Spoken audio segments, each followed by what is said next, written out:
지금 이 순간 현재 시장에서 가장 핫한 이슈를 국내 최고의 전문가와 함께 샅샅이 살펴보는 황스타그램 시간입니다. 오늘 주제를 나타내는 해시태그부터 살펴보겠습니다. 되살아난 기대감, 리스크 해소, 비관론으로 나타내봤습니다.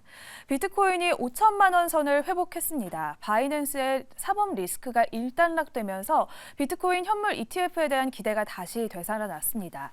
SEC는 내년 1월부터 4월 안에 심사를 완료해야 하는데요. 시장에서는 심사를 통과한 ETF가 내년 초에 출시될 것이라고 기정사실화하고 있습니다. 하지만 비관론이 나오고 있습니다. JP모건 연구진은 심사를 통과한 후에 GBTC에서 상당한 자금이 유출되면서 시세 하락으로 이어질 수 있다는 전망을 내놓았는데요. 비트코인 현물 ETF가 상장된 다음은 어떨까요? 황스타그램에서 알아보도록 하겠습니다.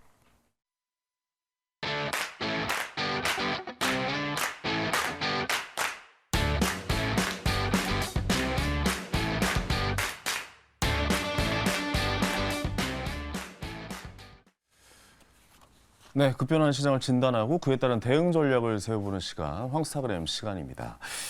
자, 요즘 바이낸스발 악재에도 불구하고 비트코인 가격이 5천만 원대 선을 지켜주고 있는 상황이죠. 비트코인 현물 상장 지수 펀드, 그러니까 현물 ETF, 비트코인 현물 ETF 또한 많은 사람들 관심을 좀 받고 있는 상황인데 이게 비트코인에도 산탈리가 오는 것이 아닌가, 뭐 이런 이야기가 이제 슬슬 저희 귀로 들어오고 있습니다. 자, 그래서 비트코인 ETF 구조에 대해서도 한번 뭐 우리가 너무 뭉뚱그려서 알고 있는 상황들이 있잖아요. 그래서 한번 집중적으로 테이블의 강승희 대표님 모셔보고 현물 ETF는 어떻게 진행이 되는 거고 과연 어떻게 될 것인가에 대해서 또 오늘 이야기 나눠보도록 하겠습니다. 자, 강승희 대표님 모십니다. 어서 오세요. 안녕하세요. 반갑습니다. 저희가 사실 그 작가님들하고 그런 이야기 많이 해요. 그러니까 어떤 분들을 모실 때 그 지금의 상황과 맞게 좀 모셔보자라고 해서 처음에 그 비트코인 관련해서 지금은 제가 비트코인을 봐야 된다라고 한번 얘기를 해서 비트코인 전문가분들 몇 분 오셔서 이야기를 나누고 그때 이후로 지금 비트코인이 거의 한 5천만 원 넘어서는 모습을 보였단 말이죠. 지금 이 상황에서 많은 분들이 궁금해하시는 것 중에 하나가 산타랠리가 과연 비트코인도 올 것이냐, 뭐 이런 점에서 이야기가 많이 나오고 있는데 어떻게 보고 계십니까? 이미 온 거 아닌가요? 이미 산타는 오셨군요. 너무 많이 올라서. 네네. 많이 올랐죠. 네, 그러니까 많이 2배 가까이 올라온 거잖아요. 이번 올해 들어서 많이 올랐죠. 그렇죠. 이런 흐름이라면 어떻게 보면 그 우리가 항상 얘기하는 비트코인 막 1억 가나 막 이런 이야기들도 서서히 이제 나오고 있는 상황이거든요. 나옵니다. 네. 어떻게 보고 계십니까? 그럴 수도 있습니까? 일단 ETF 상장이 언제 될지는 모르는 거잖아요. 승인이. 그렇죠. 근데 이제 승인 전에는 좀 이제 모이는 거죠. 승인이 될 때까지는 오르지 않을까라는 그렇죠, 그렇죠. 생각이 있는 거죠. 이제 실제로 근데 승인이 나고 그다음에 승인이 난 다음에 이제 언제부터 거래될 거야라고 얘기를 하겠죠. 이제 네네. 그 다음에 어떻게 될까는 한 번 정도 생각을 해보자 미리. 그때까지는 어떻게 생각하면 이제 새로운 물량에 있어서 수급이 새롭게 들어오는 건 아니니까 기존 네네. 시장이랑 달라지는 건 아니잖아요. 실제로 ETF가 딱 생겨서 설정됩니다. 그리고 개인들도 그냥 주식 계좌에서 살 수 있습니다. 그렇죠. 이러면 이제 얘기가 다르잖아요. 이상한 네네네. 업빛 뭐 다른 이제 코인 거래소에 계좌를 터야 살 수 있는데 그게 아니라 그냥 맞아요. 애플 사는 데서 누르면 사지는 거잖아요. 아니 어르신분들 가운데 저한테도 그런 거 많이 물어보시는 분 계세요. 이거 사는 거 너무 복잡하고 또 어디 은행 계좌를 또 열어야 되고 또 너무 이체를 하려니까 또 1,000만 원 이체 한도에 걸리고 이것도 풀어야 되고 은행 가서 막 이러니까 너무 하시다가 포기하시는 분들 네, 많거든요. 맞아요. 그럼 현물 ETF가 상장돼 있으면 너도 나도 비트코인을 쉽게 살 수 있다. 네. 집에서 손톱 몇 번만 눌러도 되는 누르면 거 아닙니까? 되니까. 이제 네, 맞습니다. 그렇다면 아무래도 많은 분들이 더 살 수 있겠죠. 네, 살 수 있고. 네. 그러면은 ETF에 상장되면은 어쨌든 그 ETF를 만든 회사는 그 비트코인을 사 모을 거 아닙니까? 돈이 들어오면 그 네. 돈으로 비트를 사겠죠. 그렇죠.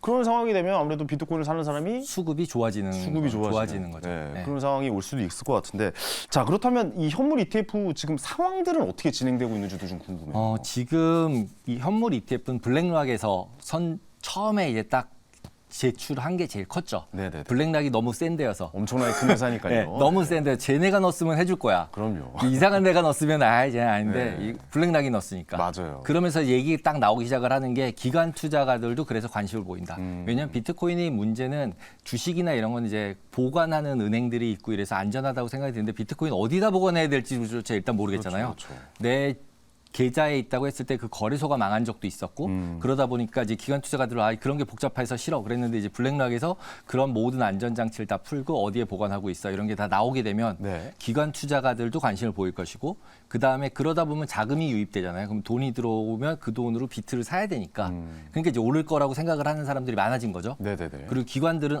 그렇게 해서 수급이 좋아질 때 그들이 살 때 거기다 던지고 난 집에 가야지 뭐 이러고 지금 미리 사 모으는 사람들도 있을 거고요. 그렇죠. 그러니까 선취매인 거죠. 그러면서 지금 올라가고 계속 있다고 봐야 되고 그다음에 이제 BTC 이제 시각이 조금 두 개로 나뉘는 게 이제 BTC가 그렇게 상장되고 나면 나머지 코인들도 괜찮을 거야라는 분들도 계시고 아니야 이건 비트랑 이더리움만 갈 거야. 나머지는 솔직히 비즈니스가 없잖아. 이렇게 생각하시는 분들이 많아요. 있어요. 네네. 그래서 둘로 나눠지고 있다. 이렇게 보시면 될 것 같아요. 그리고 실제로 지금 현재 돌아가는 상황은 1월 달 정도에 승인해 주지 않겠냐. 그래요? 라고 지금들 많이 생각을 해서 지금 이제 열심히 산타랠리로 1월 달까지 올려보자 일단. 네. 일단은 올려보자. 그 근거가 있나요? 그러니까 1월 달에 6개월인가 그 기간 안에 이게 벌써 한 2번 미뤄졌거든요. 맞아요. 예. 그다음에 최근에 들어서 이제 그 글로벌 X랑 다른 데 한 군데가 또 신청을 했어요. 그랬더니 너네는 나중에 다시 신청해. 지금 보고 있는 거 해결하고. 이렇게 얘기를 했으니까 이제 뭔가를 보고 있는 거죠. 근데 거기가 블랙락이 통과가 되거나 뭐 아크 인베스트먼트나 이런 데가 통과가 되면 당연히 허가가 딴 애들, 나겠죠. 네, 딴 애들도 이제 차근차근 또 열어주겠죠. 네네. 근데 이제 ETF라는 게 되게 좀 아이러니한 게 처음에 승자 독식이어서 한 사람이 탁 먹으면 맞아요. 그것만 하잖아요. 네. 네, 그러다 보니까 이제 처음에 먼저 하는 사람이 제일 중요하다라고 보시면 될 것 같아요.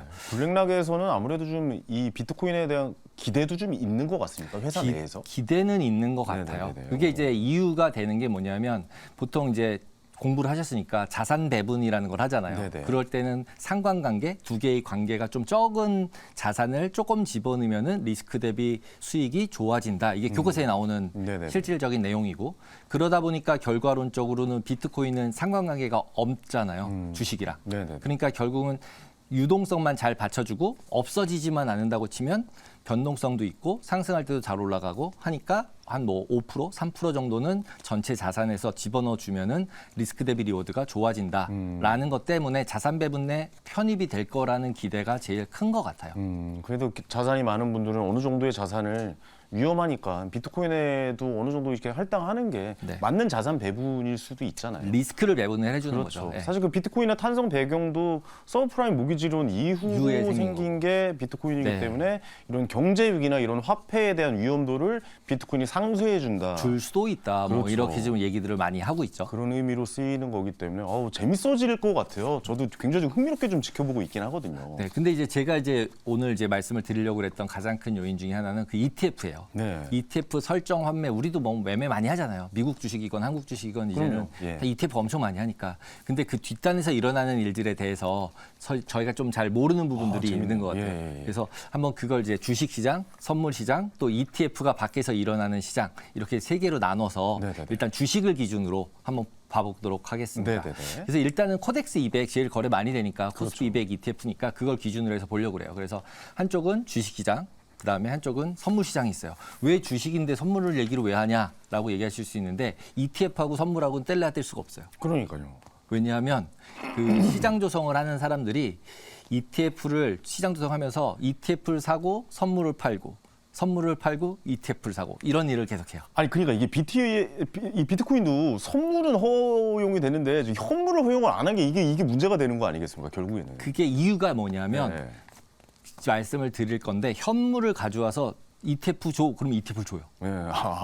돈을 안 가져오고 네. 그냥 그 일시유라는 게 있는데 한 단위만큼을 갖다가 딱 주잖아요. 그러면은 ETF를 줘요. 주식을 200개를 종목을 다 드리면은 ETF 한 종목을 딱 줘요. 아 그렇군요. 네, 그게 이제 AP라고 불리우는 이제 그 Authorized Participant라 그래서 네. 참여자, 지정 참여자가 정해져 있어요. 그래서 이거를 설정 환매를 할 수 있는. 그러면 걔네들은 한테 갖다 주고 나 이거 설정해가지고 ETF로 넣어줘라고 얘기를 하면 이제 갑자기 이제 비트코인이 ETF로 바뀌고 200종목이 ETF 한 종목으로 바뀌는 거예요. 그럼 내가 팔 때 ETF를 가지고 팔 수도 있고 네.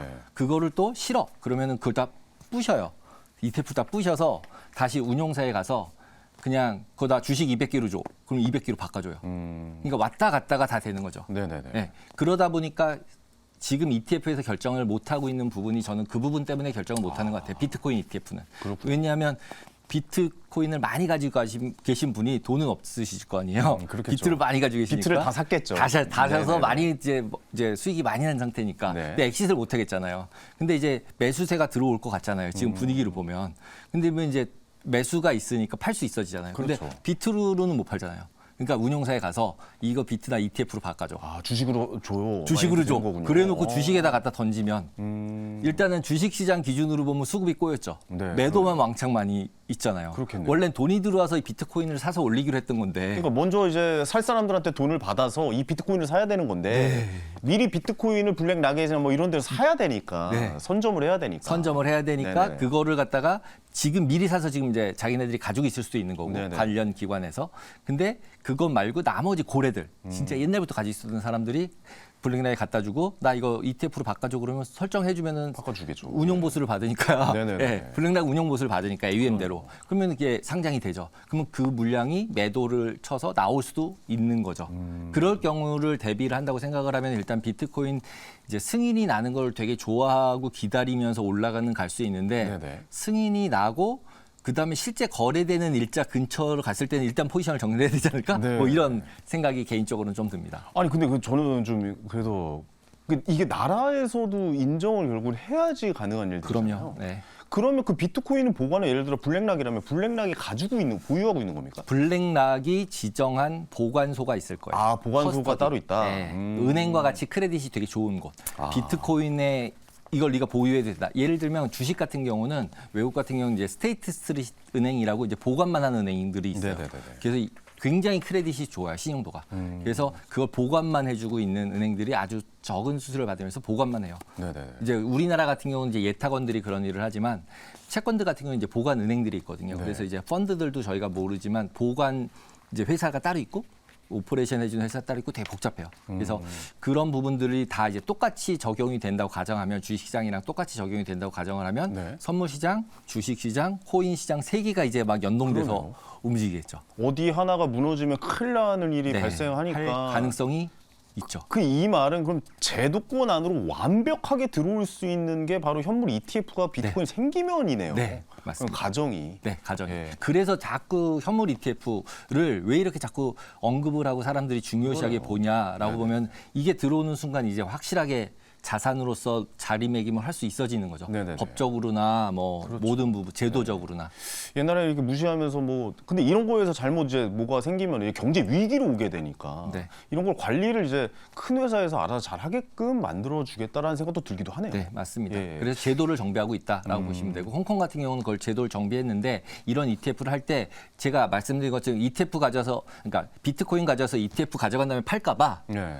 자기네 나라에 있는 거래소에서 현물 돈을 넣고 산 ETF만 설정할 수 있어요. 아. 어디서 저쪽 카드 월렛이라는 데 들어있던 거 갖다가 네네. 설정해 주세요. 그럼 설정 안 해주기로. 아, 그렇군요. 네, 그러니까 이미 기관들, 레귤러터리, 그러니까 법률 기관들은 관리 기관들은 다 알고 있는 거죠. 걔네가 그렇게 들어오면 일단 수급이 잘못돼서 시장이 망가질 수 있으면 시작하면서부터 망하는 거잖아요. 네네네네. 그러니까 이제 그런 걸 막으려고 아예 돈을 가지고 들어와서 산 것만 설정해 줄게. 그렇군요. 네, 그렇게 관리를 하고 있다. 야, 이거 이런 공부를 좀 해야겠네요. 비트코인이 어떤 원리로 돌아가는지에 대해서 좀 설명해 주시는데 사실 좀 어려울 수도 있겠다는 생각도 들기도 하네요. 그러니까 비트코인에 대한 이해보다는 그냥 네. ETF에 대한 ETF에 대한 이해를 이해인 것 하셔야 같아요. 아, 그러니까 예. 주식도 똑같고 ETF도 그러니까 비트코인 ETF도 똑같거든요. 그러니까 네네네. 주식 바스켓을 산다는 부분이 되게 중요한 부분이고 그거에 연동돼 있는 선물 시장도 연동돼 있고 그다음에 지금 이제 벌써 제가 이제 처음 이제 위기다 얘기 들었던 것 중에 하나가 뭐냐면 그거예요. ETF 때문에 다음에 문제 생긴다. 왜냐하면 그럴 수도 있죠. ETF가 환매 LP라는 게 존재하잖아요. 네네네. 시장 조성자. 네네. 그러면 걔네들이 선물이 매도가 많아지면 뭐 저평가가 되고 저평가가 되면 ETF 매도가 나오고 ETF 매도가 나면 환매가 일어나서 현물을 팔고 이게 연동돼서 이제 그러네요. 예전에 루나 때 기억해 보시면은 하나가 공식에서 빠지면 그렇죠. 계속 내려가는 거잖아요. A가 B를 빼고 B가 C를 빼고 근데 얘네들이 이제 ETF, 선물, 현물 세 개가 돌아가면서 빼면 계속 내려갈 수 있는 거죠. 다 연동이 되어 있으니까 연동이 돼 올해도 있으니까. 하나가 구멍이 생기면 그걸 메꾸느냐고 이제 문제가 생길 수가 있다라는 거죠. 네. 그리고 그걸 또 노리는 사람들이 생길 수도 있고. 그렇군요. 그래서 되게 이제 관리 감독 당국에서는 주의해서 보거든요. 실제로 주식 ETF도 엄청 되게 열심히 봐요. 그걸로 작전할까 봐. 그러니까 예를 들면 삼성전자만 선물 팔고 삼성전자만 열심히 파는 거예요. 그래서 지수를 막 빼요. 그 선물을 걷어요. 그 선물 삼성전자도 걷어요. 이런 일도 할 수 있는 것처럼 이건 그래도 200 종목이잖아요. 코덱스 그렇죠. 200은. 네네. 그리고 S&P 500은 뭐 여러 종목이 들어있잖아요. 근데 얘는 비트 하나죠. 하나잖아요. 네. 근데 이 하나 가지고 이쪽에서는 팔고 이쪽에서 빠지게 만들어 놓고 이쪽에서 사고 이쪽에서 올리고 막 이런 일을 할 수 있어지잖아요. 단순해지니까요. 그러니까 어렵지 않으니까. 어렵지 않아요. 예, 안 걸릴 수도 있고 어떻게 보면요. 예.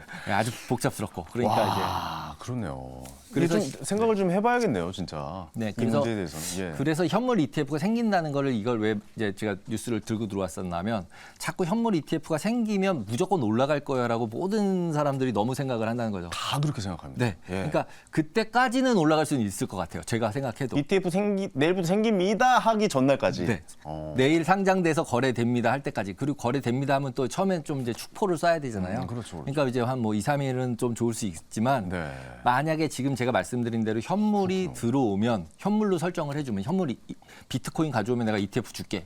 그냥 AUM 늘리려고. 그러면은 이제 머리가 아플 것 같아요. 아. 그래서 아마도 미국에서도 그걸 막아주지 않을까라고 생각은 하는데 미국은 또 자유주의 국가잖아요. 법대로만 갖다 주면 줘야죠. 그렇죠. 예. 근데 이제 그래 이게 결정이 늦어진 이유가 아무래도 이런 부분이지 않을까라는 네, 생각이 들긴 생각이 하는데요. 들어요. 네. 예. 어떻게 보세요? 그러면은 그 전날까지 그러니까 편입되기 그러니까 ETF로 현물 ETF가 생기기 전까지는 큰 상승이 있을 수도 있지만 그럼 출렁할 수도 있다라고 네. 우리가 받아들여야 될까요? 네, 그럴 것 같습니다. 제가 그냥 개인적인 생각은 실제로 상장되고 한 뭐 2주 정도 사이는 굉장히 변동성이 클 수도 그러니까요. 있다. 네네. 예, 물량을 어디선가 주고받을 거 아니에요. 그 굉장히 큰 금액들로. 그러면 이제 설정하고 환매하고 막 이러면서 막 섞이면서 돌아가지 않을까라는 생각이 좀 듭니다. 결국에 이 현물 ETF가 생긴다는 걸 ETF의 구조를 알아야겠고 ETF의 구조에서 이런 아까 말씀하신 세 군데에서 어느 한 곳에 문제가 생기면 이제 위기로까지 갈 수도 있는 상황이다라는 것도 좀 인지를 하면서 접근을 하셔야겠네요. 코인 상황에서만 볼 때 네. 보통은 일반적으로는 코인이 주식시장이나 채권시장, 금융시장에 영향을 미치지는 않았어요. 네네. 과거에 이미 논문 같은 것들이 많이 꽤 나왔더라고요. 그래서 제가 찾아보니까 그러니까 루나 사태 때 또 FTX 사태 때 이제 엄청 빠졌잖아요. 근데 이제 제도권 바뀌었으니까 그렇죠. 제도권 밖에도 있었고 네. 실제로 그걸 투자를 하고 있는 사람들이 굉장히 극소수였던 거예요. 아, 별로 많이 없었다. 아직은. 그러니까 이제 비트코인도 시작해서 투자자들이 많아진 상태 내에서 하면은 문제인데 그렇지 않을 경우에는 괜찮을 것 같아요. 알겠습니다. 아, 저는 이런 비트코인에 관해서 우리 대표님이 이런 또 새로운 시선을 말씀 주는 것도 너무 흥미롭고 너무 재밌습니다. 다음에 또 시간 되실 때 좋은 말씀 좀 많이 부탁드리겠습니다. 오늘 말씀 감사합니다. 감사합니다. 네. 아, 시간이 항상 좀 너무 아쉽네요. 벌써 마칠 시간이라서 아우, 이 얘기로만 한 시간은 더 떠들 수 있을 것 같다는 생각도 들기도 합니다. 자, 오늘 시간 여기서 마치고요. 당첨자 나가고 있죠? 자, 이분께 줄당 공연 티켓 선물로 보내드리도록 하겠습니다. 자, 오늘 생방송 여기까지입니다. 저는 내일 저녁 7시에 찾아뵙겠습니다. 황현이었습니다. 감사합니다.